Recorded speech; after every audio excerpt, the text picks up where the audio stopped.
Brought to you by TechnoSpark 20 series smartphones.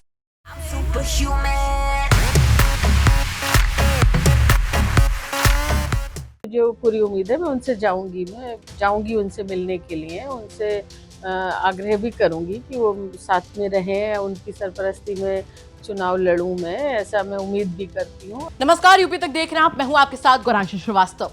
Lok Sabha चुनाव बेहद नजदीक है और ऐसे में जमकर सियासी उठापटक देखने को मिल रही है। वही बात अगर देश के सबसे बड़े सूबे उत्तर प्रदेश की कर ली जाए तो यहां पर जो सियासी घमासान मचा हुआ है वो किसी से छिपा नहीं है और चर्चा का केंद्र बना हुआ है। इसी बीच जो उत्तर प्रदेश में सबसे ज्यादा चर्चा का केंद्र है वो है समाजवादी पार्टी में लगातार टिकट काटकर किसी और को देना। चाहे आप बदायूं का मामला ले लीजिए, चाहे मुरादाबाद का। मुरादाबाद वही सीट है जिसको लेकर कांग्रेस और समाजवादी पार्टी में लंबे समय तक चर्चा चली कि ये किसके खाते में जाएगी, और आखिरकार ये सीट समाजवादी पार्टी के खाते में आई। समाजवादी पार्टी ने भी बहुत ही स्मार्टली इस पर फैसला लेते हुए एसटी हसन को एक बार फिर से उतार दिया। समाजवादी पार्टी बात अच्छे से जानती थी कि एसटी हसन एक अच्छे कैंडिडेट हैं और लोकसभा चुनाव में वो एक अच्छे उम्मीदवार के तौर पर बीजेपी को कड़ी टक्कर दे सकते हैं। लेकिन इसी बीच एक द्वंद्व होता है।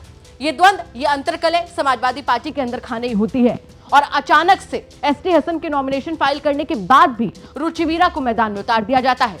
कहा जाता है कि समाजवादी पार्टी की नई प्रत्याशी मुरादाबाद से जो है रुचिवीरा, वो आजम खान की बेहद करीबी है, जिसके बाद जब एसटी हसन का नॉमिनेशन फाइल होने के बाद में उनका पत्ता कटता है तो वो काफी दुखी नजर आते हैं। ये बात उनके चेहरे से साफ झलकती है।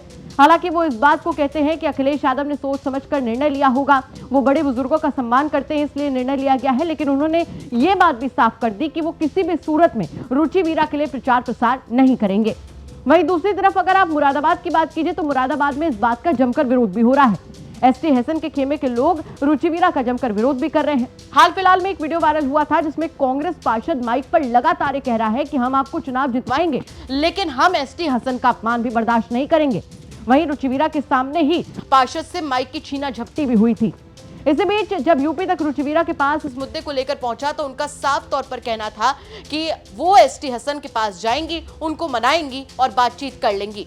उन्होंने ये भी कहा कि ऐसा कुछ भी नहीं है, मनमुटाव जैसी कोई खबर नहीं है, लेकिन वो एसटी हसन के पास जाकर उन्हें मनाने की पूरी कोशिश करेंगी। सुनिए आप भी यूपी तक से खास बातचीत में रुचिवीरा ने क्या कुछ कहा।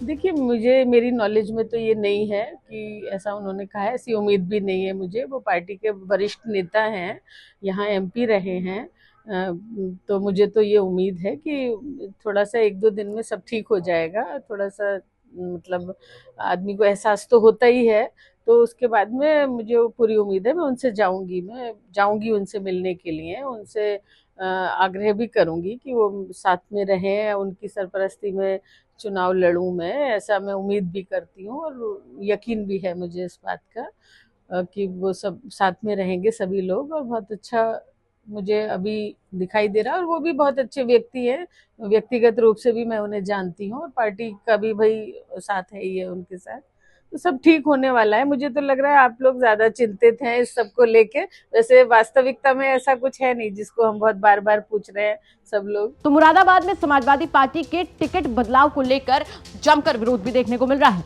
एसटी हसन के खेमे के लोग इस बात का विरोध भी कर रहे हैं कि एसटी हसन का टिकट काटकर क्यों रुचिवीरा को टिकट दिया गया। आजम खान की बेहद करीबी रुचिवीरा बताई जाती हैं और कहीं न कहीं कहा जा रहा है कि फैसला आजम खान के कहने के चलते ही लिया गया है। फिलहाल अब देखना होगा कि एसटी हसन की जगह पर आई रुचिवीरा क्या कुछ कमाल लोकसभा चुनाव में दिखा पाती हैं। आपका इस खबर को लेकर क्या कुछ कहना है, कमेंट सेक्शन में जरूर बताएं। साथ ही हम आपको बता दें कि इस खबर को आप तक पहुंचाने का श्रेय जाता है मुरादाबाद से मेरे सहयोगी जगत गौतम को, और कैमरे के पीछे मेरे साथी हैं कमर। नमस्कार।